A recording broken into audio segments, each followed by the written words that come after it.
Aalis na ako.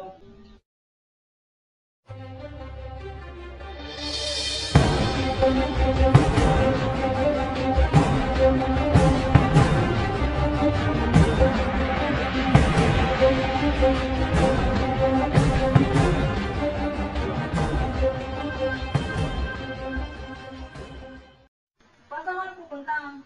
Aalis na ako.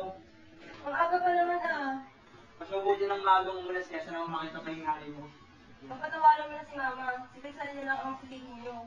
Silang dalawa ang dahilan kung bakit nasira ang pamilya natin. So, alis na nga.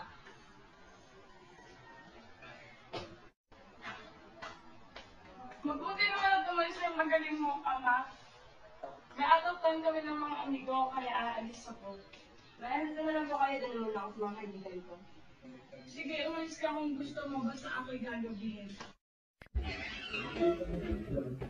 O kuya, madaling araw na ngayon ka lang madumatay. Mabuti pa matulog ka na rin sa kwarto mo.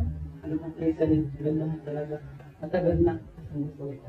Ano kuya, hindi kita maintindihan. Rizalin, gusto kita. Akin ka lang. Ano bang sinasabi mo kuya? Magkapatid tayo. Ano bang ginagawa mo kuya? Magkapatid tayo. Ikaw mo talaga, Rizalin. Kuya, huwag po. Kuya, huwag! Huwag! Ampun ka lang. Dapat mo nang malaman ng totoo. Hindi ang totoo. Nagbibiro ka lang, di ba? Inahit tayo! Tulungan niyo ako! Hindi ako nagbibiro. Wala ka nang magagawa. Kahit tumigaw ka pa dito, walang makakarinig sa'yo. Dahil wala silang lahat dito.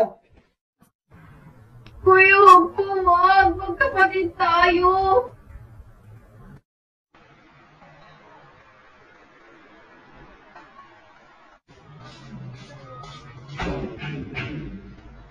Saglit.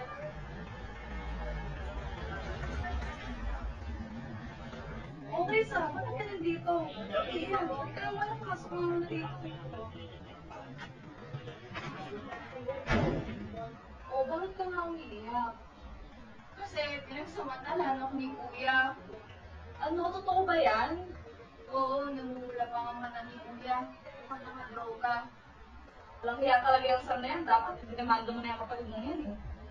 Paano ko ididimanda? Kaya ako mga sa bahay na hindi nila ako paniniwalaan. Lalo na ngayon, narinig ko si nanay at tatay na nag-aaway. At nalaman ko na anak pala ako sa labas. Ang ibig mo sabihin, kaya ka nila minamaltrato dahil anak ko sa labas. Pero kahit na gano'n, hindi ka nila dapat pinahihirapan ng ganyan at lalong hindi dapat ginawa sa sa'yo mga ganyan mga bagay. Lalo na ako ngayon. Ayoko nang bumalik sa pinapasukan ko. Kaya napupuntahan nila ako doon tapos walo ko lang naman ang pupunan nila. Ayoko na magpakita to sa kanila. Siya, dito ka na lang. Total, hindi naman nila maiisip na dito ka nakatira sa akin ngayon. Nakakahiya naman sa'yo. Kailangan ko ngayon maghanap ng ibang mapapasukan. Basta akong bahala sa'yo, tutulungan kita makahanap ng trabaho. Sa totoo lang, kung kasama ka sa akin, malaki ang kita tayo. Ha? Anong trabaho? Sa bagay, mas maganda naman ang trabaho mo. Malaki talagang kinikita ko. Lahat nga ng mga kapatid ko, ako nagpapaaral eh. Tsaka yung mga magulang ko, ako sumusustento sa mga yun kasi sakit na sila eh. Alam ko na. Sumama ka sa akin mamayang gabi para malaman mo kung paano kumikita ng malaki. Dali lang kaya yun, tsaka i-enjoy pa ako. Sige na nga, wala sa kusina. Mag-work tayo ng bulan kasi hindi ako kumakain.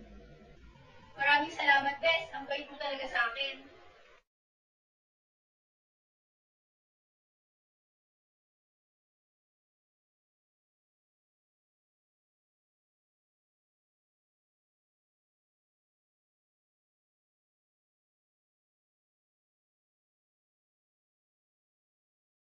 Said I really like it black.